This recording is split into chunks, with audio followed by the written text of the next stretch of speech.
Rebus, God bless him, has introduced me to lots of musicians, and I've got to meet most of my heroes. I've actually got to work with some of my heroes. It's just been such a buzz. That's the crime writer, Ian Rankin, talking all about his creation, John Rebus. And this is Trading Fours. Hey everybody, welcome back to another edition of Trading Fours. Today I have got the international best-selling mystery writer Ian Rankin, all the way from Edinburgh, Scotland, to join me with this amazing conversation to talk about the John Rebus mystery series and how music, the soundtrack of those mysteries, is an integral part of creating the character, setting the scene and the mood, and just talking and getting a general feel for the country of Scotland and the city of Edinburgh. You know, on this podcast, I've talked a lot about my dad because he was a jazz musician, and obviously that had a big impact on me and why I play and talk about music still, all these years later. But I also have a very great mother who is part Scottish, actually half Scottish. Her maiden name is Gowan Locke, and years ago, she went to Scotland the first time. This would have been about 2000 and 2001 maybe, and she came back and was raving about these mysteries she had. These Scottish mysteries set in Edinburgh. A grizzled detective named John Rebus, and she lent me the first one, and I got hooked. And over the years, I think it's 23 books now, I have read every single one, and it's just been a great joy. And I've actually had the opportunity about 6-7 years ago. Ian Rankin came to Kansas City as part of the Rainy Day Books series and spoke, talked all about the Rebus mysteries.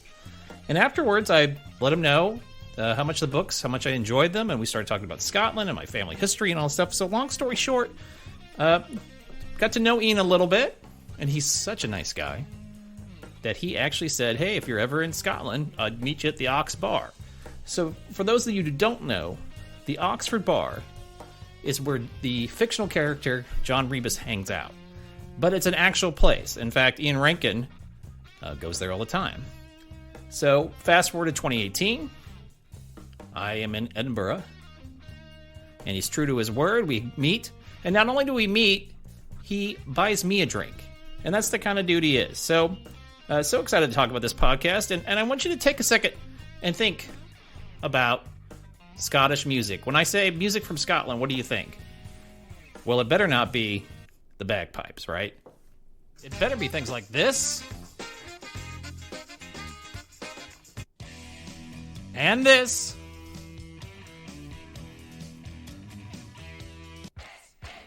And of course that. And this. Everybody remembers this one. These guys.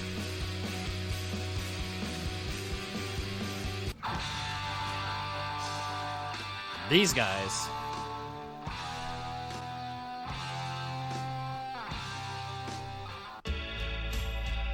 And of course, this.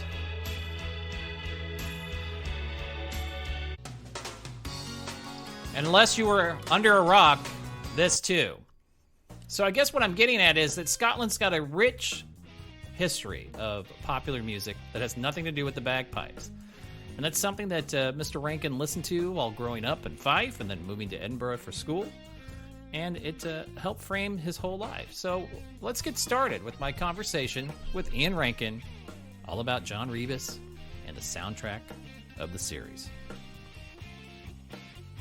All right. Well, I appreciate you coming on the podcast. And why I thought about this and why I thought this would be cool. I have no doubt you've got your new book out, which is the perfect time to have a book name, A Song for Dark Times, right?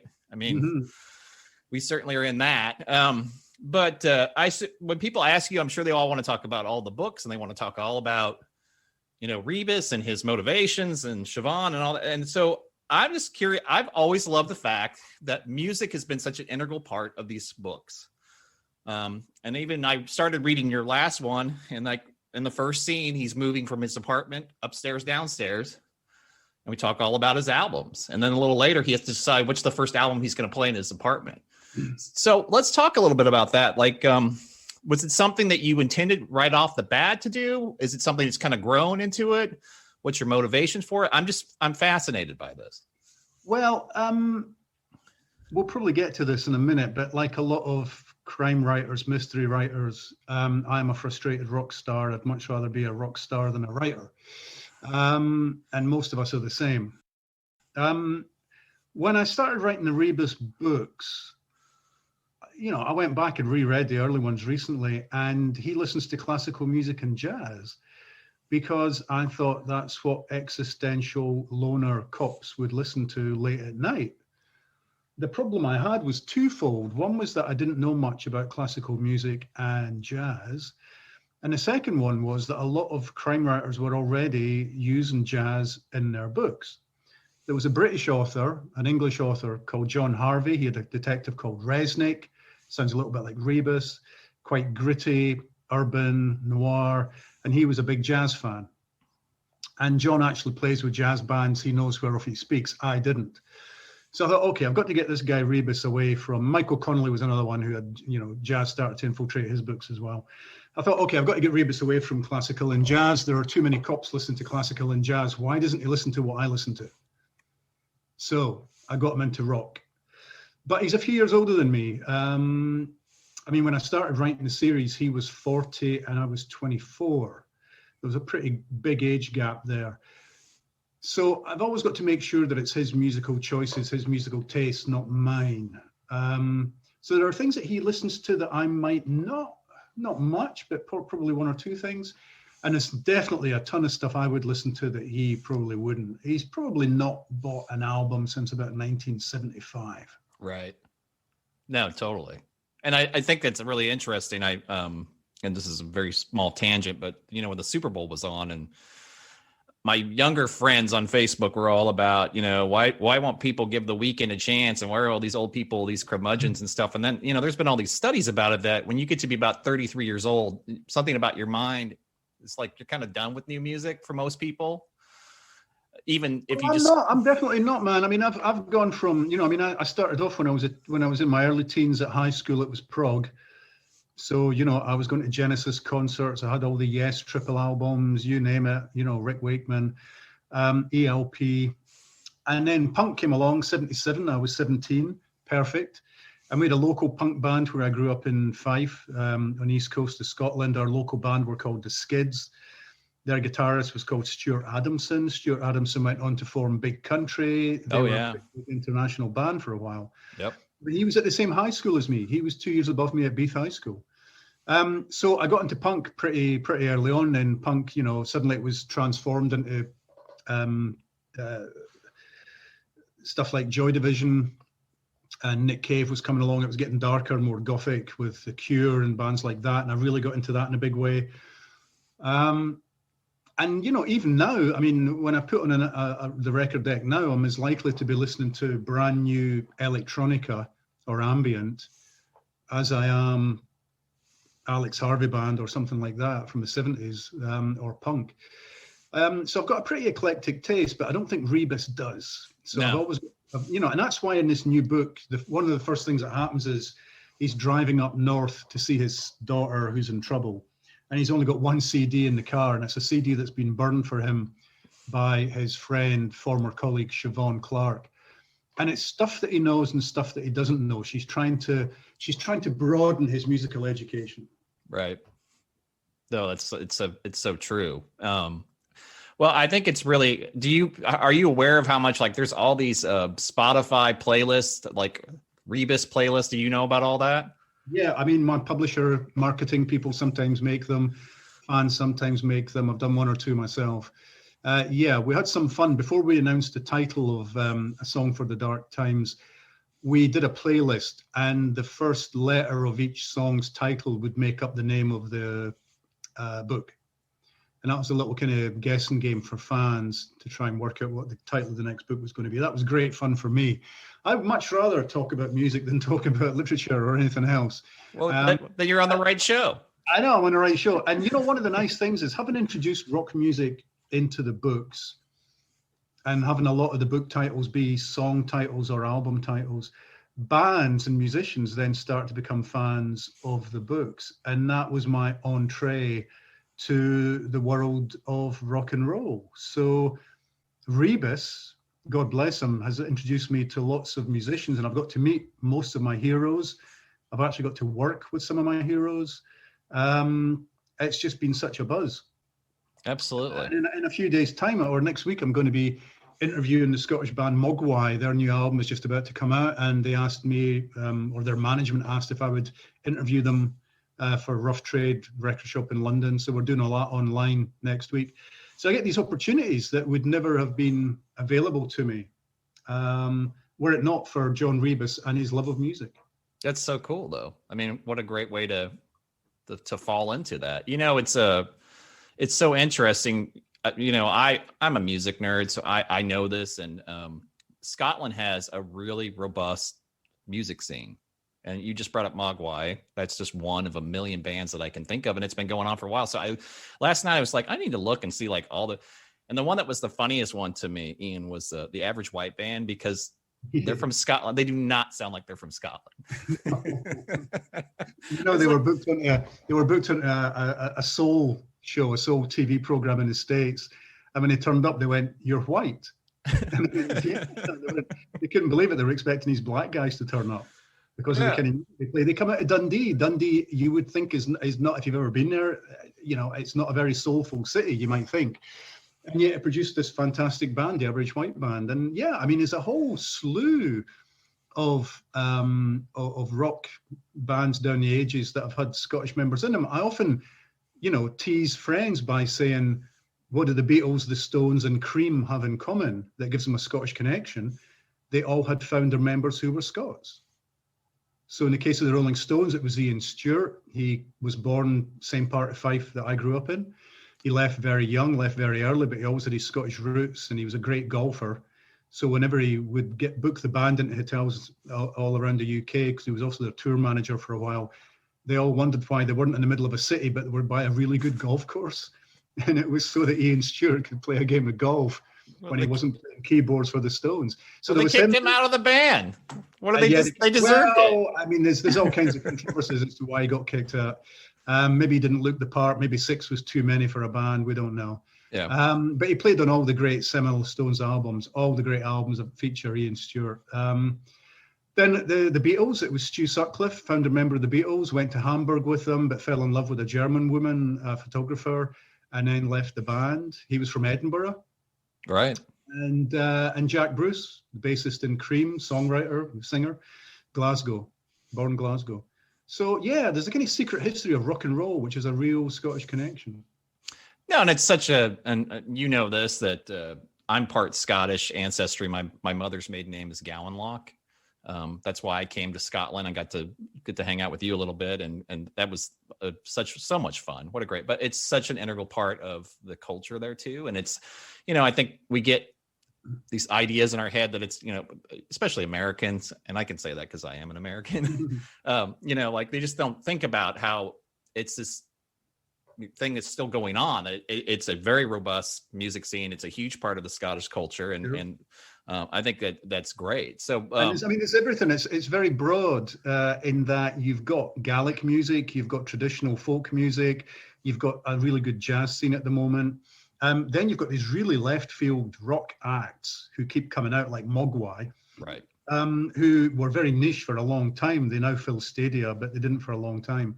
They're now doing a lot of soundtrack work for Netflix and elsewhere. But they were niche. Bands like Arab Strap, bands like Jesus and Mary Chain, the Cocteau Twins, the Blue Nile. These are bands that are cult. They're a cult because they've got passionate fans all over the world, but not enough to fill a big venue necessarily. And sometimes they implode fairly spectacularly. So the Blue Nile weren't around for very long. The Cocteau Twins weren't around for very long. Jesus and Mary Chain keep reforming, but the brothers keep falling out. The 2 main members keep falling out. So there's and then there's a whole Glasgow scene of very poppy West Coast American pop type stuff that Orange Juice and other bands like Orange Juice were doing. Teenage Fan Club was another one. Yeah. We've now got, we've got people like Blue Rose Code, who's Edinburgh based. He's a bit like John Martin or Van Morrison, treading his own way, treading his own path. This very soulful, spiritual music that he does. There's just so many, and they're all good. They're all different. They're all niche.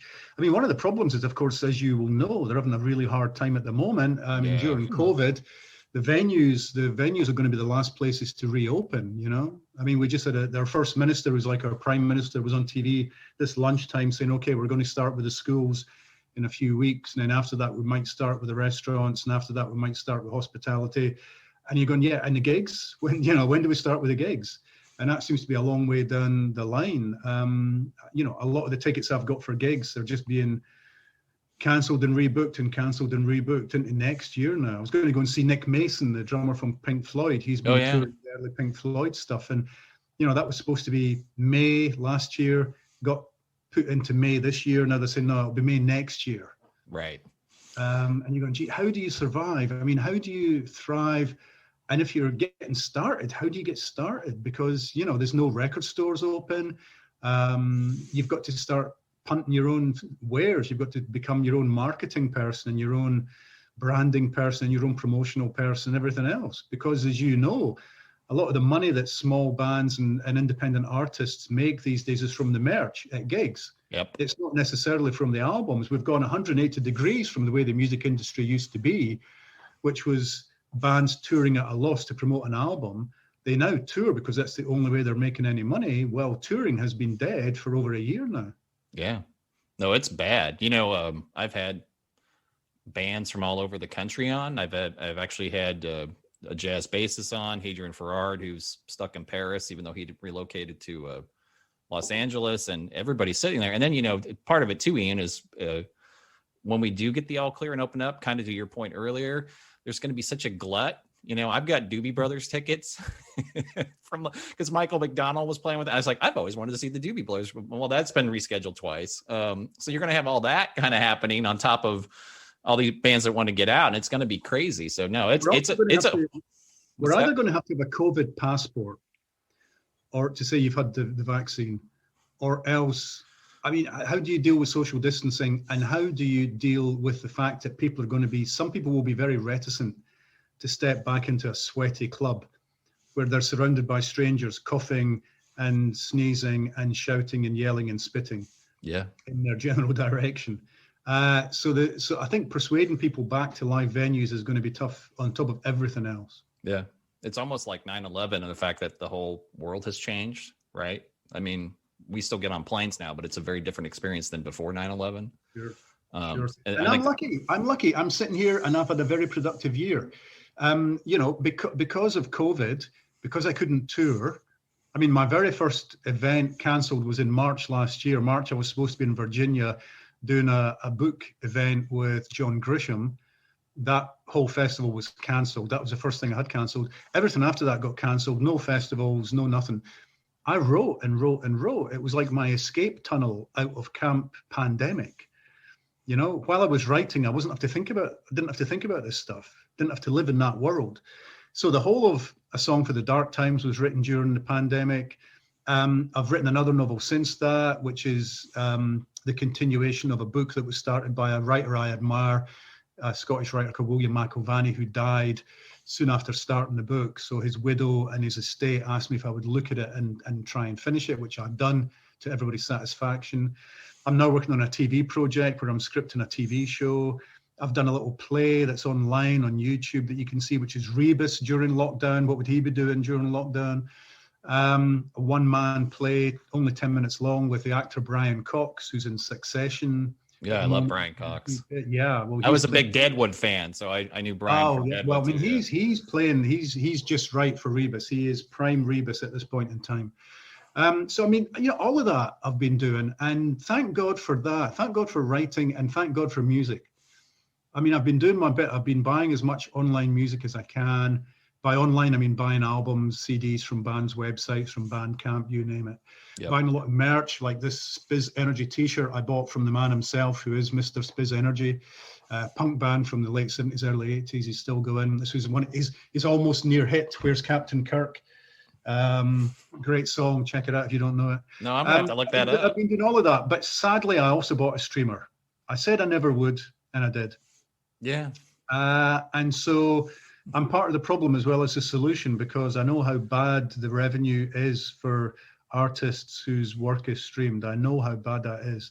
I will say in my defense, if I hear an album on streaming and I like it, I will go and buy the physical album to play. So I'll buy the vinyl or I'll buy the CD, but I think that puts me in a fairly small category. Yeah, it's such a chicken and the egg. And this, we could talk about this forever. I don't want to go down the rabbit hole too much, but Rick Beato, I don't know if you know who he is on YouTube. He's this great music producer and he's breaking down music and stuff. So it's one of those things where he'll bring up a song, like he did a Cars song. And the Cars, whoever, I know most of at least half of the members of the Cars are no longer with us, but who's managing the Cars estate took it down and blocked him and gave him a strike on YouTube. Right. Yeah. But his argument is most people that listen to this show or watch the show, they're young. They don't even know who the Cars are. Right. This was 40 years ago for kids. It's like, so, I get that, but you're so right. I'm all about, if I can buy the stuff from the artists on their website and get the money directly to them, I'm going to do that, because that's where, especially now.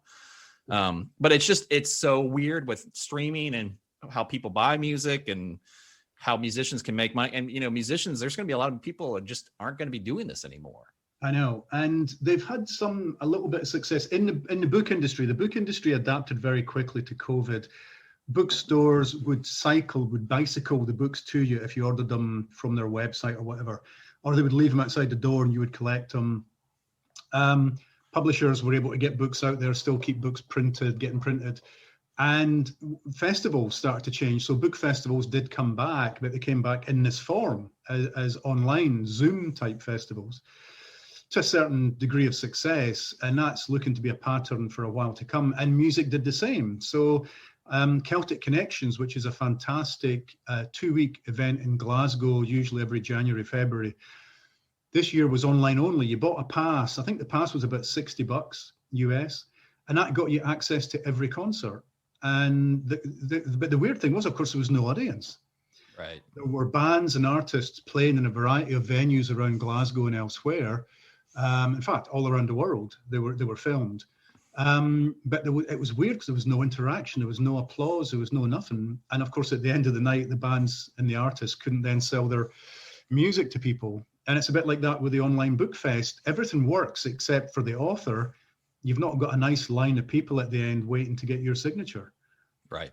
So you're not selling many, if any, books. And that's how you and I met. Yeah, I mean, that's something. Absolutely, and that's something that we've got to. If the world is going to continue in this vein, we've got to somehow find a way to get people to pay money for the privilege of coming along to a lot of these events. Mogwai just did an online launch party for their new album, and they played a gig at a venue in Glasgow, just the band and some TV cameras and some sound crew and lighting rig, and that was streamed online. I think it was like $15, and you could watch that. So yeah, I mean, it's, human beings are endlessly adaptable, but nothing beats live music. Nothing beats being in the room when it's happening. Nope. And for the performer as well as the audience, nothing beats the feedback, as it were, you get. I mean, I don't know, maybe you don't know I'm in a band. I do know that. I was going to get to that. But talk to me about that. I mean, we've not played. Our last gigs were December 2019. We supported a Glasgow band called Hipsway. They did some Christmas gigs. They did one in Edinburgh and they did 2 in Glasgow, and we were a support band. And that was our last stuff, because January to March, we never quite got around to rehearsing, and then lockdown came, and that was it. So we've not met, we've not jammed, we've not rehearsed, we've not written any songs, we've done nothing. I mean, I know some artists and musicians and bands can keep going through, doing stuff online together and Zoom meetings and all the rest of it, streaming stuff. In fact, a friend of mine, Dean Owens, who was playing at Celtic Connections, him and his bass player were in the room together, but the 2 other band members, as it were, one of whom was in Calexico, were in the States. Yeah. And were just basically streaming. They were kind of streaming to the venue. It was the oddest thing to have these 4 pictures up on the screen, but them all playing together. How they synced it, I've got no idea, but they did sync it really well. But we've done none of that. So I think my musical career is now in tatters, man. I think it ended with a bang, not a whimper. Oh no, you don't want that to happen. I've been using a Jam Kazam. I don't know if you're aware of that, but Never heard of it. Jam Kazam is the one app. And I'm a Mac guy. I don't know if it's on PC, but on Macs, that you can actually rehearse over the internet in real time, and there's no lag. Oh, okay. So, for what it's worth, look into it because it saved me because it's given me something to do. Like you said, probably like you. I have a day job. Music's fun, right? And it's a great escape, and it's a great way to kind of blow off steam, and it's a great way to kind of get out of your head. And you miss that. Yeah, you do miss it. And I've always got music playing, when I'm writing books. I mean, this is my office, right? My office is basically a 1-bedroom apartment, which is across a courtyard from where I live. Okay. So my wife can see if I'm working or not. She looks at it. So good. This would be the living room, the living area of a 1-bedroom apartment, and it's got a very small music system. It's got my streamer. The streamer sits in the corner with a pair of speakers, and there's a little kitchen area and stuff. Through the wall behind me is what would be the bedroom, and that is my listening room. That has got the huge, ridiculous $30,000 hi-fi system with all the vinyl and all the CDs. And that's where I just lie on the sofa and listen to music when I'm relaxing as opposed to when I'm working. But I've always got music on when I'm working. When I'm sitting here at this laptop, there's always music playing, but it tends to be instrumental, tends to be Mogwai, great for working to, Tangerine Dream, great for working to, ambient, electronica, maybe a little bit of jazz. Yeah. All of that is playing constantly while I write. And then I go next door when I finish the writing day and I can put on stuff that's got lyrics. Yeah, because you get too much into it, right? You're listening too hard. If there's lyrics, I'm going to stop writing to listen to the lyrics. Yeah, totally. So I can't have that when I'm writing words on paper. I can't have someone speaking words into my head. But it just creates a nice bubble where I can, I don't know, it just creates a bubble. It creates an atmosphere where it's just good for me. It's very stimulating when I'm writing. And that's great. And, we've done a few playlists now of the stuff that's mentioned in the books, and that's always been a lot of fun as well. We did think about putting an album out, Rebus's 20 tracks, but the licensing was going to be a nightmare and hugely ruinously expensive. Yeah. So I just mentioned, you'll notice this if you read my books, I often mention the titles of songs and albums. I very seldom use the lyrics, because once you start writing out the lyrics, you then have to start coughing up. Yeah. And lawyers get involved, and it all gets very messy and complicated. No, totally. I might mention a song title or what the song is about without actually quoting from it. No, I did once. I'll tell you a story. I did once quote. I was calling a book "The Hanging Garden," and it's a song by The Cure. And I also wanted at the start of each kind of main chapter, to have a couple of lines or a line from the song. And I was living in rural France, pre-internet. I thought, how do I don't know what to do.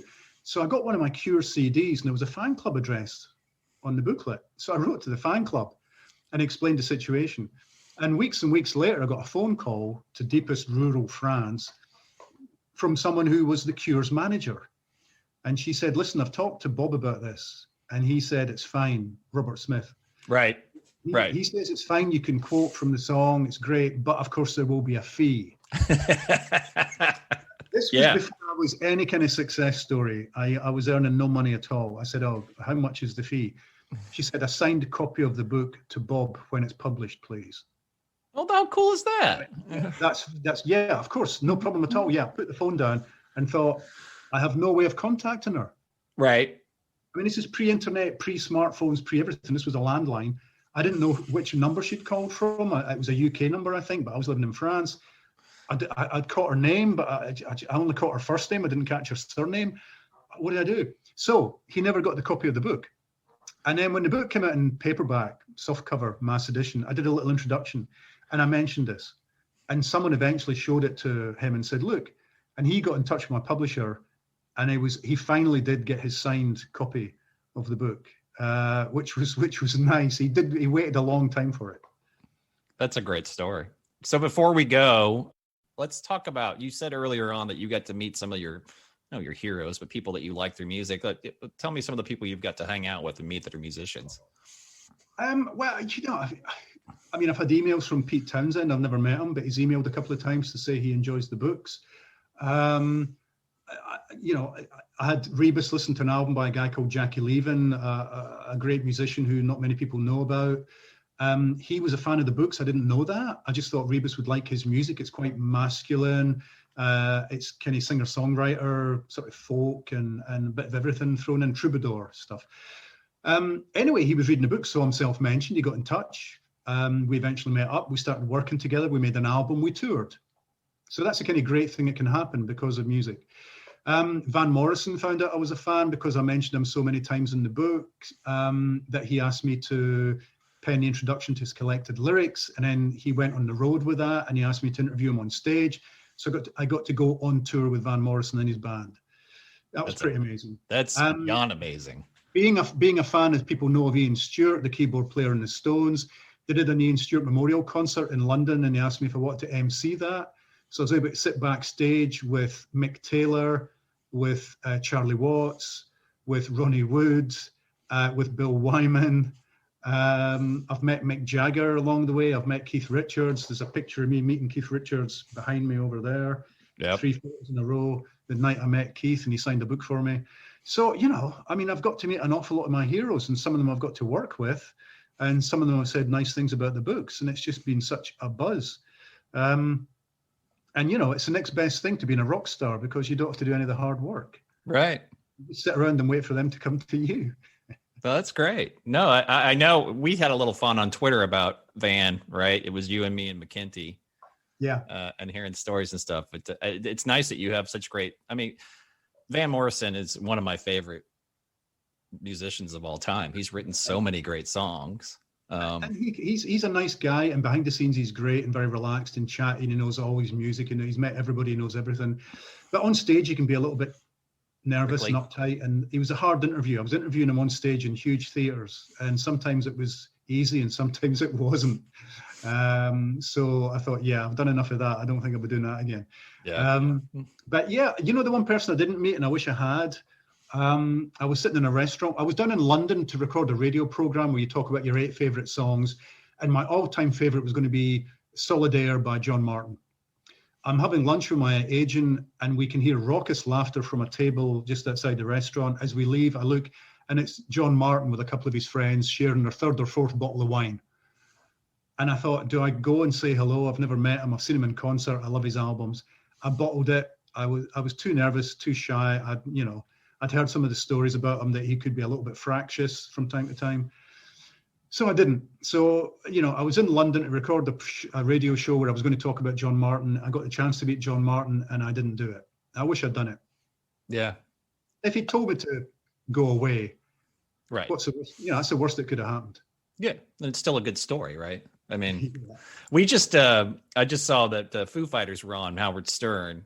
And they were, I love Dave Grohl. There's something about Dave Grohl. He's just such a cool guy. And he was doing a thing. One of his best friends is Jewish. So they did a Hanukkah jam and try to honor Jewish people. And one of the people they did was Leslie West, who I didn't know Leslie West was Jewish. I didn't know. But apparently Leslie had heard the track and thought it was so great that they did that his manager called and said, "Hey, Dave, here's the number, call Leslie." And so and he said, we waited 4 days and Leslie died, right? And he goes, man, I just kicked myself.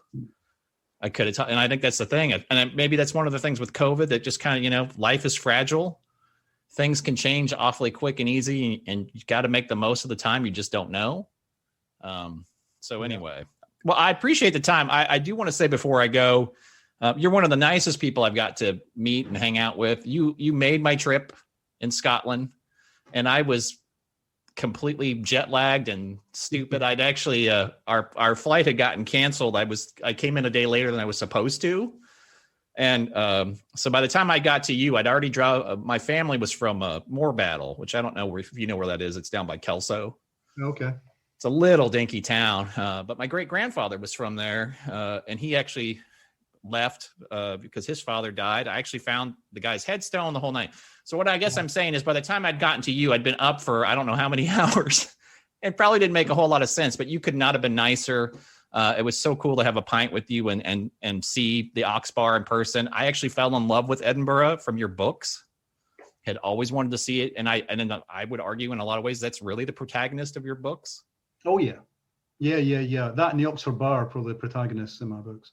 And during lockdown, as you know, I spent an awful lot of lockdown walking around Edinburgh, photographing this completely empty, weird city, without people, without tourists. You know, is a city really a city? It's been strange and a strange privilege in a way to get to rediscover Edinburgh and to go to the tourist parts of Edinburgh when there are no tourists and walk right up to the castle gates, nobody there. Very unusual. But also, sadly, walking past the shuttered, locked, padlocked doors of the Oxford Bar, it's not been open since March last year. I mean, that's almost a year. And, you know, it's a small space, as you know. I don't know if it'll ever reopen, if it'll ever be able to make a profit if we've still got social distancing in place. So who knows? Who knows? Let me finish off by telling you one very quick story. Because Absolutely. Possibly the most famous musician to come out of Scotland could be Johnny Cash, because he was once on a plane sitting next to a Scottish guy who persuaded him that he must have Scottish roots because there were so many Cashes and Cashels in Falkland and Fife, near where I was born. And when I was a young kid, we used to get a newspaper, a local paper called The Courier. And one day there was this huge photograph inside of Johnny Cash, the man in black, walking through the streets of Falkland, a very small village near where I grew up, because he'd been persuaded by a guy on a plane that he must have Scottish roots. So we embrace him. We've taken him. He's ours now. He's ours. And we've got you as well, because you've got Scottish roots as well, you know. Yeah, I'm legit. I don't know if Johnny is, but I've done my DNA results. I can tell you. You've got it. And, you know, I mean, Scottish music is at the heart of a lot of American music as well, because if you go to the music that came out of the Appalachians, a lot of the Appalachian settlers were Celts. They were from Scotland and Ireland, and they brought their music with them. They brought their fiddles, and they brought their drums, and they brought their dances and their singing. And I can hear that in a lot of country, and then in country and western, I can hear a lot of the Scots. And then that fed back to Scottish music as well. And it's great that there's that synergy, I think, between all these different musical conversations that have gone on all throughout the world. And then the stuff that got to the west coast of the States, the jangly guitars and everything, fed back to Glasgow in the 70s and 80s and gave us bands like Orange Juice and Teenage Fan Club and Aztec Camera. And so it goes, and so it goes, and long may it continue. It's such an amazing thing. And you know, it's much nicer to talk to you now than 2.5 years ago. America's in a better place. At least I think so. Yeah. And I think a lot of people think so. But I think the great... Maybe not so much. The UK, maybe not so much. Well, hopefully you'll get there too. In fact, we've exited Europe, you know? Yeah, with Scotland, it was always, every time I met somebody and they'd be like, are you from the USA? Because, you know, Americans are pretty easy to spot, you know. And I would say yes, but, you know, we're not Trump supporters. Like, I'd get that out of the way right off the bat. And every person was like, well, we have Brexit. So, you know, kind of like, we have our troubles too, right? Yeah, really. But my point was, it's just like, I really think the greatest thing about America, and it's part of the melting pot, is our music and what we have brought to the world and what the world has then sent back to us. You know, I know the Rolling Stones. Is the Rolling Stones John Rebus's favorite band? Yeah. So, you know, the Rolling Stones is a great example. They listen to all the blues of Muddy Waters and Howlin' Wolf and, you know, very American, and reintroduce that music to a bunch of, you know, teenage rock kids that had no idea that they were actually listening to American written music to begin with. So it's such a cool thing. Music is it's such a wonderful thing. So it is. And at Rebus's funeral, they will probably be playing something from Beggar's Banquet, maybe. Absolutely. Bleed. Well, here's to vaccines, Ian. I thank you so much for your time. When the world has opened back up and you're back in Kansas City, I owe you. We're going to go to my favorite bar. We will have that beer. We will, and we're going to go to my favorite bar here, and we're going to have a great time. And I really appreciate the time. You're such a delight to deal with. I've loved the books for a long time, and meeting you, it's made it even better. So thank you so much for this. Cheers, James. Take care. The man I used to be. So baby, yeah, baby, come on home to me. You're the one for me. Ian Rankin, everybody. So much fun to get to talk to Ian again. And the new John Rebus book that is out, that I'm about halfway through, is called A Song for Dark Times. It's fabulous. And what you're listening to here right now is Ian Rankin's band. That's Ian Rankin singing. The band name is Best Picture. This song is called Isabel. You can find it lots of places, but I'll put a link to it so you can listen to that. So thanks so much to Ian. So interesting to get to talk to him and all the great things he's got to do because of his love of music and putting it in his book. So I'd hang out with the Stones. I'm just saying, if they want to hang out. I guess the answer is no. But if they did, that would be great. So thanks so much to Ian. Check him out, please. Hey, that's it for this edition of Trading Fours. But hey, next time, we're going to fly all the way back from Edinburgh across the United States, past Kansas City, out to Los Angeles, California, to talk to one of the people that I've been really interested in their career for a very long time. Jason Faulkner is my next guest. And I know some of you people are like, you are the biggest jellyfish nerd on the planet. And you're right. I'm a big jellyfish nerd. So Jason was the original guitarist for Jellyfish, but he's done so much more than that. He's touring with Beck, or he was touring with Beck when you could tour. But he's recorded with people like, well, for one, Paul McCartney. He was on a label that Prince had. He has done things with Susanna Hoffs and Glenn Campbell and a million other things, and he's actually recording right now. So we're going to talk about what he's up to right now. So that'll be next time. Until then, go out and support live music, virtually or in person. Bye-bye.